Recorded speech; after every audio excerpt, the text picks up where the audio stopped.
ગયો હું દાવ થઈ ગયો ખબર છે બુકિંગ કેન્સલ થઈ ગયું ટેકનિકલ ખામીના લીધે છે ને ભાઈ કે બુકિંગ કેન્સલ થઈ ગયું યાર ટોચો થઈ ગયો બહુ બધું ને ભાઈ આજે બસમાં બેઠો છું ને આ બસ મને ભાઈ ભુજ જ લઈ જાય ભુજ જઈને મને હેઠો ઉતારી દે ભાઈ આ બસવાળા એ આગળ નહીં લઈ જાય પછી હવે છે ને યાર બીજી વાર બધાથી મોટો દાવ થઈ ગયો છે ને હું દાવ થઈ ગયો છે ખબર છે બસ છે ને ભાઈ મારા ટ્રાફિકમાં હલવાઈ ગઈ હતી છે ને 2 કલાક મોડી બસ છે ભાઈ બાય ધ વે ભાઈ છે ને 10:30 બસનો ટાઈમ છે ને 10:30 થી 5:30 7:30 ભાઈ હું બેઠો છું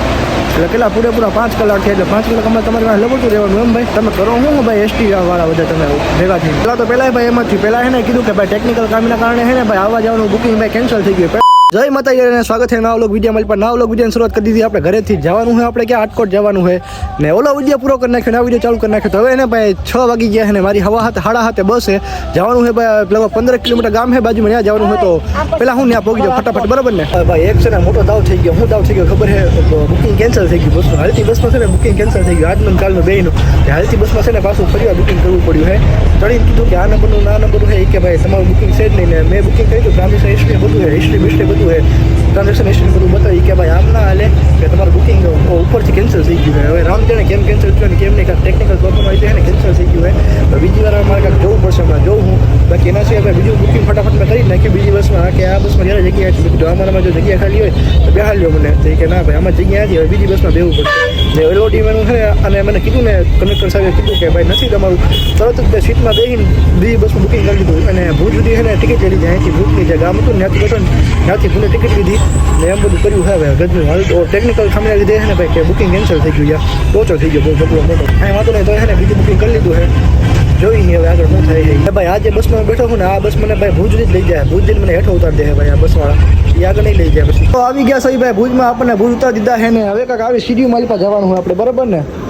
તો આવી સીડીઓ મારી પાસે કાંઈક હેઠા ઉતરી ધીમા ધીમા ધીમા ધીમા તો તમને છે ને થોડુંક હવે ભુજના બસ સ્ટેશનની ઝલક દેખાડી દઉં કે ભુજનું બસ સ્ટેશન કેવું છે બરાબર ને તો માટ્યું છે ને આવું કાંઈક ભુજનું બસ સ્ટેશન છે જોવો કહો તમે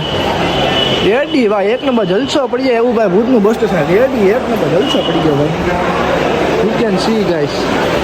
આટલું ભુજમાં છે ને હવે કાંઈક આવું ડિજિટલ પ્રોડક્ટ આવી ગયું છે ડિજિટલ રીતે આપણે ખરીદીએ કે એવું કાંઈક આવી ગયું છે જોઈએ કહો તમે આવું કાંઈક આવી ગયું છે અહીંયા છે ને બધી માહિતી લખેલી છે કે કેવી રીતે લેવાનું કેવી રીતે શું કરવાનું શું નહીં આવા આવી ગયું છે ને આમાં છે ને ભાઈ ખાલી આપણે ઓનલાઈન ટ્રાન્ઝેક્શન કરવાનું છે અને અહીંયા ક્યાંકથી છે ને ભાઈ પ્રોડક્ટ બહાર આવે એવું કાંક છે તો અહીંથી છે ને ભાઈ ગમે આપણે પ્રોડક્ટ લેવી હોય ને પ્રોડક્ટ સિલેક્ટ કરી લેવાની બરાબર પછી આમાં છે ને નીચે આઈડી ને બાઈડી બધું લખવાનું હોય આઈડી બાઈડી યુપીઆઈ નાખવાનું આવે યુપીઆઈ નાખી દેવાની પેમેન્ટ કરી દેવાની અહીંયા લખેલું છે બધું જોઈ શકો આવું કાંક છે પહેલાં છે ને અહીંયા કને પ્રોડક્ટ આપણે સિલેક્ટ કરવાનું અહીંયા સિલેક્ટ કરી લેવાનું પ્રોડક્ટ એની ત્યારબાદ આપણે ખરીદીએ કે આપણે જોઈ શકો આવી રીતે પહેલાં કાંઈક પ્રોડક્ટ સિલેક્ટ કરવાનું પછી સ્કેનર આવી જાય તો સ્કેનર સ્કેન કરીને ડાયરેક્ટ પે કરી દેવાનું એટલે અહીંયા ક્યાંકથી પ્રોડક્ટ બહાર આવી જાય સીધું ખરીદી લેવાનું કેવું મૂકે છે હવે બસ સ્ટેશન મારી પાસે તેને ભાઈ બસ સ્ટેશન નહીં આ બસ સ્પોટ છે ભાઈ ભુજનું બસ સ્ટેશન કેવું ખોટું છે બસ સ્પોટ કહી શકાય છે કેમ કે તમે એકવાર નજારો જોઈ શકો છો ભાઈ બસ સ્ટેશન બસ સ્પોટનો ભાઈ અમારા ભુજના બસ સ્પોટનો કેવોક નજારો હોય તમે જોઈ શકો યાર અત્યારે છે ને માટ્યું ભુજના બસ સ્ટેશન મારી પાસે બેઠો હું ને 2-2.5 કલાકથી બેઠો હું ભાઈ 7 વાગે 7:30 અહીંયા કને ઉતાર્યો હોય 7:30 લઈને 10:30 3 કલાક ભાઈ 3 કલાકથી બેઠો હું એક ભાઈ એસટીવાળાની ટેકનિકલી ખામીના લીધે વિચાર કરો ખાલી એક એસટીવાળાની ટેકનિકલી ખામીના લીધે બુકિંગ આપણું જવાનું આવવાનું 2 થઈ ગયું હતું પણ ટેકનિકલ ખામના હિસાબે છે ને ભાઈ 2 બુકિંગ કેન્સલ થઈ ગયા એના હિસાબે ભાઈ 3 કલાકનો ધક્કો થયો છે 3 કલાક છે ને ભાઈ એમને સખત બેઠા હું બસ સ્ટેશન માલિકા હવે 10:30 બસ છે તો કાંઈક 10 જેવું થયું હમણાં 10-15 મિનિટ લાગવાની છે બસ મારા ખ્યાલથી જો સામે વ્હાઇટ કલરની બસ પડી છે ને એટલે બંધારા ખૂણામાં દેખાતી હવે એવડી બસમાં લગભગ જવાનું છે અને હવે ભાઈ ને ભુજ અમરેલીમાં બુકિંગ કર્યું હોય એ સવારે વહેલા ઉતારે આટલું ઓલી બસમાં બેઠો હોત ને તો એ સવારે 3 વાગે ઉતાર દે ને એમાં ભાઈ ટેકનિકલી ખામી આવી છે ને ભાઈ બુકિંગ કેન્સલ થઈ ગયું તો એના હિસાબે હવે બીજી બસમાં જવાનું હોય આપણે જોયું જાય હાલો જે થાય તો બુકિંગ તો કરી લીધું હોય બીજી બસમાં તો જોઉં હવે જે થાય સવારે કેટલા વાગે ઉતરવી ને એ હવે આજ હવે ભાઈ હું હાલમાં બેઠો તો ભુજના ડેપો મારી પાસે ડેપો એટલે ભુજનું ભાઈ એરપોર્ટ છે એરપોર્ટ કહેવાનું હોય બસ સ્પોટ છે ભુજનું બસ સ્ટેશન કહું તો ખોટું હોય તમે નજારો જોઈ શકો આજુબાજુનો એનો બસ એક નંબર ભાઈ મોદી કાકાએ અમારું ભુજનું છે ને ભાઈ બસ સ્પોટ બનાવ્યું છે જોકે જાજા ટાઈમ પછી આજે હું એસટીની મુસાફરી કરું ને તો આજે ભાઈ મેં એક્સપ્લોર કર્યું નવું બન્યું એની પછી ભાઈ લાઇટો બધું બંધ કરી નાખ્યું બસ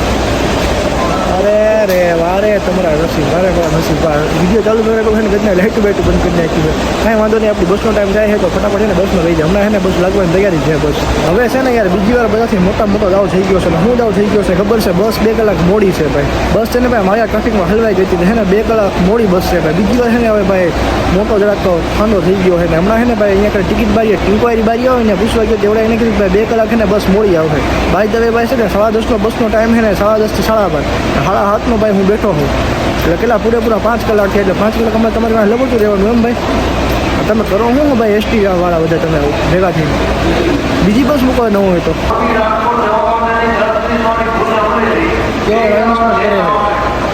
બે કલાક લેટ આવશે 7:30 થી 8:30 8:30 થી 9:30 થી 10:30 10:30 થી 11:30 થી 12:30 પૂરેપૂરા 5 કલાક કરો શું છો ભાઈ તમે એસટી વાળા તો બધા ભેગા થઈને 2 કલાક લેટ આવશે 10:30 ટાઈમ છે 12:30 બસ આવે પહેલાં ભાઈ એમ જ થયું પહેલાં એને કીધું કે ભાઈ ટેકનિકલ ખામીના કારણે છે ને ભાઈ આવવા જવાનું બુકિંગ ભાઈ કેન્સલ થઈ ગયું પહેલાં એમ થયું તો કાંઈ વાંધો નહીં હાલો ટેકનિકલ ખામી હશે જવા દઈએ હાલો ભૂલ કરી દેવી થાય ટેકનિકલ ખામી ક્યારેક થાય ભાઈ તો બીજી વાર એવું હવે કે 2 કલાક મોડી બસે હા શું કેવું મારે બીજું તો હવે કાંઈ વધારે કહેવા જઈશ ને તો વાદ વિવાદ ખોટો થઈ જાય જોકે એસટીના બધા ડિપાર્ટમેન્ટવાળા બધાને તો ઉપાડી દીધા છે આગળ એક દાડા ત્યાં તો કંડક્ટરને ઉપાડ્યો બસવાળા હારીપટનો ચડવા કેમ નહોતા ગાડીમાં એને ઉપાડે પછી ભાઈ એના ભાઈ કર્મચારીને ઉપાડી દીધા છે ભાઈ વારો તો પાડી દીધો છે બધાનો એક દાડો હાઈટ ભાઈ જામી છે અલગ વાત ને ટાઈમની વાત કરું ને તો વાગી ગયા છે ભાઈ 12 ને હજી સુધી છે ને ભાઈ બસના આપણી કાંઈ ઠેકાણા છે નહીં જોયો કહો આની માથે ભાઈ જરા એકે બસો આવી નથી ને ભાઈ 12 વાગવાના આવડો કરે છે 12 વાગી ગયા 12 જેવું થઈ ગયું હજી ભાઈ બસના કાંઈ ઠેકાણા નથી એમાં ભાઈ ઇન્ક્વાયરીમાંથી એવું કહેવામાં આવ્યું છે કે બસ છે ને ભાઈ માળિયા અટકાઈ ગઈ હતી ટ્રાફિકમાં બસ અટકાઈ ગઈ હતી હવે છે ને ભાઈ અહીંયા પોગતા 2 કલાક મોડી થવાની એમ કહેવામાં આવ્યું હતું 10 વાગે કહેવામાં આવ્યું હતું ને ભાઈ 12 વાગી ગયા છે હવે ભાઈ રામ જાણે ભાઈ ક્યારે બસ આવે ને ક્યારે ભાઈ બસમાં બેસવાનો વારો આવે ભાઈ હવે બેઠા થાકી ગયા ભાઈ 5 કલાક થયા ઓલરેડી બેઠા ભાઈ મને ને ભાઈ તમારી પાસે આટલી બધી બસો છે આવા જ કોઈક બસ આપી દે અમને અમારી જવાને આપી દે ભાઈ જાય બસ બહાટી બોલાવતા 5 કલાકમાં અમારે વહેલું આવે 8 કર બસ બહાટી બોલાવતા જાય ભાઈ બસની માટે સહી ભાઈ 12 વાગ્યા હજી ભાઈ ક્યારે બસ આવે કાંઈ નક્કી નથી ભાઈ ઓલમોસ્ટ છે ને ભાઈ આખું બસ સ્ટેશન ખાલી થઈ ગયું છે ને લગભગ મારા ખ્યાલથી અમરેલી વાળા અમે છે ને વધેલા ગતેલા અમે બધા આજુબાજુ બેઠા છે પેસેન્જર અમરેલી વાળા જ સહી ભાઈ અમારી સિવાય છે ને અમરેલી લાઈનના જેટલા હશે ને એ બધા જ હશે અમારી સિવાય બીજું ભાઈ કોઈ એટલે કોઈ છે નહીં બસ સ્ટેશનમાં કેટલાય પ્રવાસીઓ ભાઈ આયા વયા ગયા ને છેલ્લા વધેલા ઘટેલા અમે રહી ગયા ભાઈ હવે બસ આવે એની વાર હે ક્યારે ભાઈ બસ આવે ને ક્યારે ભાઈ હવે અમે નીકળવી બાઈ તો ભાઈ આ એક જ દિવસમાં છે ને ભાઈ 3-4 છે ને ઘટના બની ઘટના એટલે હાદસા શું કહેવા અમારે આવે આવા ઇન્સિડન્ટ શું કેવું મને એ નથી સમજાતું આવા છે ને 2-3 બનાવ બની ગયા એક તો ભાઈ જવાનું બુકિંગ કેન્સલ થઈ ગયું એક તો આવવાનું બુકિંગ કેન્સલ થઈ ગયું અને માથેથી ત્રીજું છે ને ભાઈ બસ આટલી મોડી બાપા આજ તો ભાઈ તોબા હેરાન થઈ ગયા ભુજમાં છે ને મને ભાઈ રાતના 12:30 વાગી ગયા બરોબર ને જો અને પાછું છે ને ભાઈ મેં આ વાત ઘરે હજી કોઈને અમારે જાણ નથી કરી કેમ ખબર ઘરે આમ જાણ કરું ને કે 12 વાગ્યા સુધી ભાઈ નહીં આવું તો ભાઈ ખોટા ચિંતાઓ કરે એટલે મેં કીધું કે ના ભાઈ ઘરે કહેવાનું રહેવા દઈએ આપણે ઘરે જાણ નથી કરવી કાંઈ રહેવા દીધું છે ઘરે કહેવાનું તો આમે ભાઈ વિડીયો જોહે થોડાક ટાઈમ પછી તો ખબર તો પડી જ જવાની એ ખબર પડી સારું અત્યારે કીધું હોય ને તો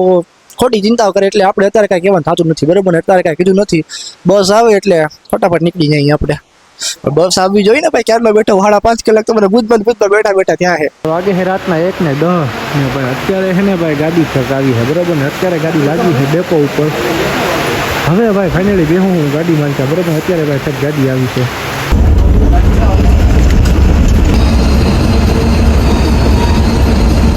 માટી હવે છે ને આપણે ઘરે જવા નીકળી ગયા છે તો મોટું હંતાડે અમારો ખુલ્લો ગુસ્સો છે મોટું હંતાડે મને કે વ્લોગ બનાવવાનો હવે મોટું હંતાડે છે મોટું ક્યાં હંતાડે તો મારી છે ને ભાઈ બસને ખાલી 10 મિનિટની વાર છે રિટર્નમાં ભાઈ આપણે પાછું ઘરે જવાનું છે બરાબર ને આ ગાડી હાકી ગયો એટલે આપણે જવા દે હશે કટ કરી નાખ હશે બંધ કરી નાખું